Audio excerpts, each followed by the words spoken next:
I'm going to be telling you how to plan, shoot, and edit your YouTube Shorts to maximize your success against the other millions of creators creating YouTube Shorts. But first things first, I need a location change.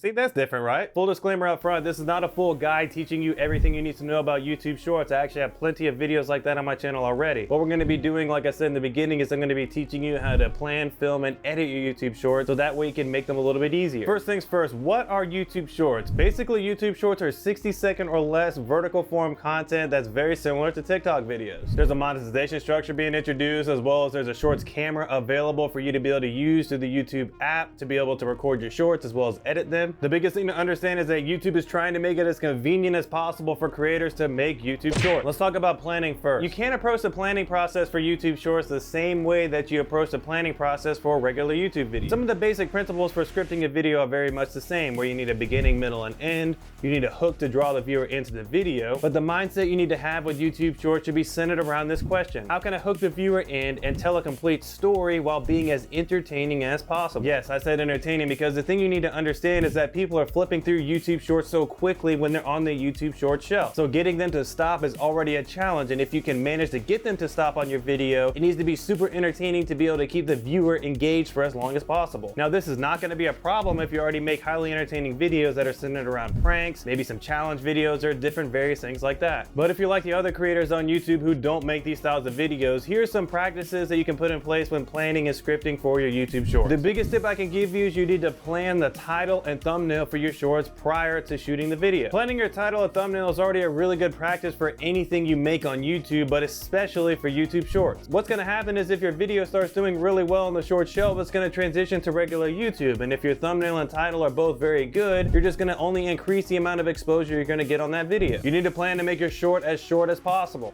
Unintended. Keeping your YouTube Shorts as efficient and short as possible is really important for maximizing your potential success on the YouTube Short shelf. You're given 60 seconds, but unless you're creating the greatest YouTube Short ever, you're probably going to lose a lot of people halfway through your video. So your best bet to reach the 100% plus watch time that you need to stay on the YouTube Short shelf is to create YouTube Shorts that are 30 seconds or less. You need to make sure that the hook for your video is golden, and it's the #1 thing that you make sure that you get 100% right every single time for your short video. The best thing I can say is hit the viewer immediately with the hook so that way they stop scrolling. Anytime I think about something like this, I always think about those terrible wiki buy commercials or ads that you see on YouTube. Those are some of the most cringy ads I've ever seen on YouTube, but you gotta admit, the first time you saw that, you probably watched it for a little bit longer than you should have. You need to go ahead and plan ahead any B-roll or set changes that you want to do. You should be planning for as many moving pieces as possible, and the biggest thing is you need to make sure that there's a payoff for people sticking with the YouTube Short and watching it to the end. Let's carry some things from our list over to the next section,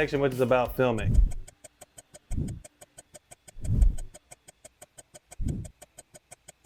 Man, I can get used to these set changes. This is actually kind of fun. Like I mentioned in the beginning, you're restricted to a vertical form format with recording your YouTube Shorts, so that means you're restricted to a 9:16 aspect ratio. The reason why you're restricted to this is because, just like TikTok videos, the idea around YouTube Shorts is for people to be watching them on their cell phone. Now you have two options to film your YouTube Shorts, either using your cell phone or using a regular camera. There's obviously pros and cons to both. The biggest pros to using your phone is that obviously everybody has one. Shorts are quick and easy to make using the Shorts camera, as well as all the features through the Shorts app. You can also use any third-party applications to be able to edit your Shorts, as well as to make thumbnails for your Shorts as well. The biggest negatives are the fact that you're limited to whatever the Shorts app provides for you to be able to use. You're also relying on the audio from your phone, which can be rather inconsistent at times, and if you buy some third-party options, that may make it a little better, but ultimately, the audio options on your phone aren't really as good as what you can get with a camera. And then you're missing out on all the benefits of using dedicated software on a PC. The pros of using your camera is you have a plethora of different audio options to choose from. It's also a lot easier to fine-tune quality options to your specific needs, and it also just overall fits into whatever editing flow you have for regular YouTube videos if you're already making them. The biggest negatives are obviously if you don't have one, cameras are actually pretty expensive. You also have to learn how to use dedicated editing software. And overall, there's just a really big learning curve with trying to use a camera for the first time if you've never used one. So no matter which one you choose, whether it's going to be your phone or your camera, you have to keep some things in mind when you're actually filming your YouTube Shorts. The most important thing with YouTube Shorts shorts is that the more creative you get with shooting them, the better results you'll get. The best thing you can do is to have too much footage rather than not enough footage, because this gives you plenty of options when you're actually going into the editing process. So when you're actually filming your YouTube short, you're gonna have footage just like this. This is considered A-roll, where you're talking about your topic and overall describing exactly what you're trying to do. When you film any additional footage and add it over the top of your A-roll, this is what's considered B-roll, which is what you're seeing on screen right now. One of the best things to do for shorts is to film in segments and not just make one really long recording. Yes, you could record in one really long segment, but the reason why I suggest you do multiple segments is it makes it much easier when you go into the editing process. Plus, the YouTube Shorts camera allows you to record in segments as well, so it's just an overall beneficial practice to do when recording either your YouTube videos or your Shorts video. Another thing to keep in mind is your filming location. If you can switch filming locations, this actually does help increase the engagement on your Shorts video. However, if you can't, like I said, you can add B-roll over the top of it just to make it a little bit more engaging as well. Now, an example of moving to different filming locations is what I've done in this video. I've been in 3 different locations. All I've done is grab the camera, grab a light, maybe grab a secondary light, and then I just press record, and immediately that shakes up the video, makes it a little bit different. Now, regardless of the device you use or the technical things that you do to actually film your videos, the one thing you always want to do is you want to plan for the edit. You want to make sure that you're shooting the additional footage you're going to need to add over the A-roll, as well as you're wanting to make sure you're planning your different filming locations as well, so that way when you go to the editing process, you know exactly what you're going to be doing.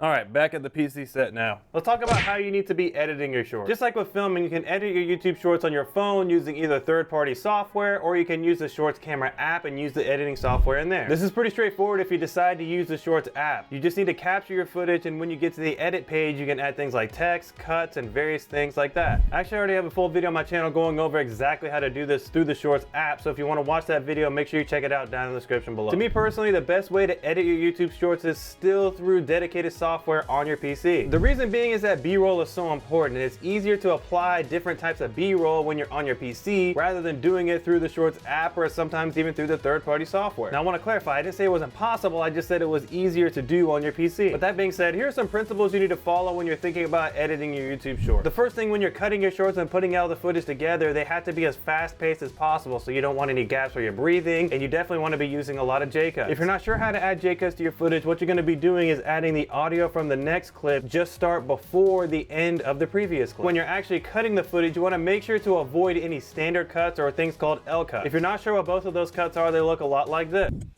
All right, back at the PC set now. Let's talk about how you need to be editing your shorts. Just cuts or things called L cuts. If you're not sure what both of those cuts are, they look a lot like this.